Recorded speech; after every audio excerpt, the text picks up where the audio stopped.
بسم اللہ الرحمن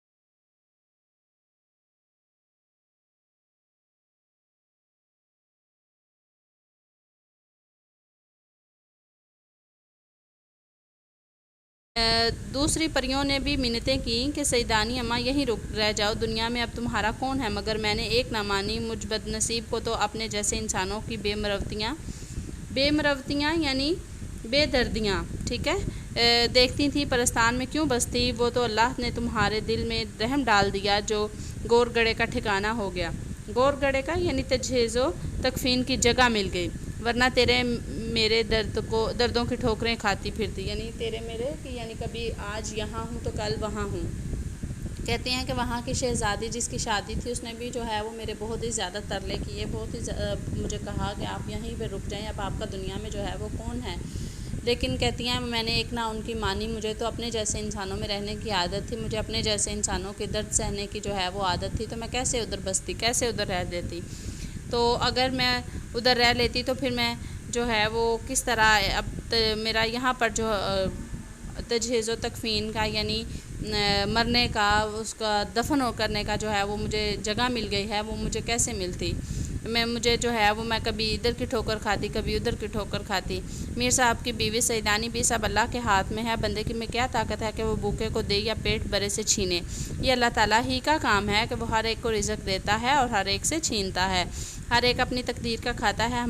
ہماری کیا اصل کے کسی کے ساتھ سلوک کریں، وہ زبردستی ہم سے تمہاری خدمت کرا رہا ہے، وہ کون؟ یعنی اللہ تعالیٰ۔ سیدانی خیر اب تم کو اپنی بیتی کہانی سناؤں، یعنی اپنے اوپر جو گزری ہوئی ہے وہ کہانی سناؤں۔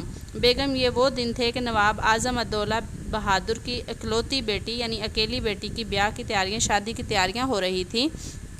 مارا مار یعنی جلد ہی جلد جو ہے وہ جوڑے سل رہے تھے، کپڑے سلائی ہو رہے تھے۔ اول تو مجھے دن رات وہیں رہنا پڑتا، کام ہلکا ہو گیا تو کہتی ہیں پہلے تو مجھے جو ہے وہ دن کو بھی اور رات کو بھی جو ہے وہ ادھر ہی رہنا پڑتا تھا، لیکن جو ہی کام جو ہے وہ ہلکا ہوا، کام کا بوجھ کم ہوا تو دن کو چلی جاتی اور شام کو اپنے گھر واپس آ جاتی۔ ایک روز جیسے بچے مکتب سے بھاگتے ہیں، مکتب سے یعنی مدرسے سے بھاگتے ہیں، میرا بھی جانے کو جی نہیں چاہا اور کئی جگہ سے بلاوے آئے، نہ گئی۔ شاید جمعہ تھا، کتنے ہی دن نہائے کو ہو گئے، خوب نہائی، شام ہو گئی۔ بونٹ پلاؤ مجھے خوب پاتا۔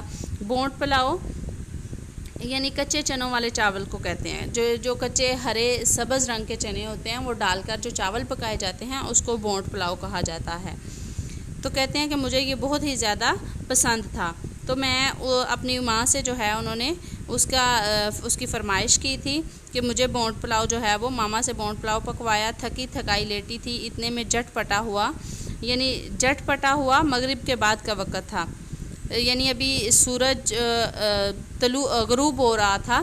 پلاؤ دم پر تھا کہ باہر سے کسی نے آواز دی، سیدانی بی کو سرکار نے یاد کیا ہے، پینس بھیجی ہے یعنی ڈولی بھیجی ہے، جس طرح بیٹھی ہو اسی طرح فوراً چلی آؤ، یعنی کسی بھی قسم کی کوئی تیاری کرنے کی ضرورت نہیں ہے، جس حالت میں ہو اسی حالت میں جو ہے وہ آ جاؤ۔ میں بڑے نخروں سے جایا کرتی تھی، ایسے بے وقت اور اپنے بھاؤن کی پکوائی ہوئی چیز چھوڑ کر کھڑے ہو جانا میرے عادت کے بالکل خلاف تھا۔ کہتے کہ اپنی پسند کی چیز جو ہے وہ پکوائی تھی میں نے، تو میں اس کو چھوڑ کر جو ہے وہ چلی جاتی، یہ میری عادت کے خلاف تھا، لیکن ہونے والی بات میں نے ذرا انکار نہ کیا اور جیسی بیٹھی تھی سفید چادر سر پر ڈال دی اور سوار ہو گئی۔ نواب صاحب کا محل میرے گھر سے کوئی 2 آنے ڈولی ہوگا، یعنی تھوڑا سا آگے ہوگا۔ قاضی واڑے سے نکلے اور خانم کا بازار آیا، پہلے تو مجھ کچھ خیال نہ ہوا، جب بہت دیر ہو گئی اور ہٹو بچوں کی آواز نہ آئی، جیسا کہ ہم گلی میں جو ہے وہ لے کر یا سڑک کے اوپر جو ہے وہ لے کر جا رہے ہوں اور ڈھولی کو لے کر جا رہے ہیں اور بچے آگے آ جائیں، تو اس وقت کوئی ہارن وغیرہ تو نہیں ہوتا تھا نا، تو لوگ جو ہیں وہ ڈھولی کے اوپر بیٹھے بچوں کو اپنے منہ کی آواز سے جو ہے وہ کہتے تھے کہ اپنی جگہ سے پیچھے ہٹ جائیں۔ کہتے جب مجھے ہٹو بچوں کی آواز نہیں آئی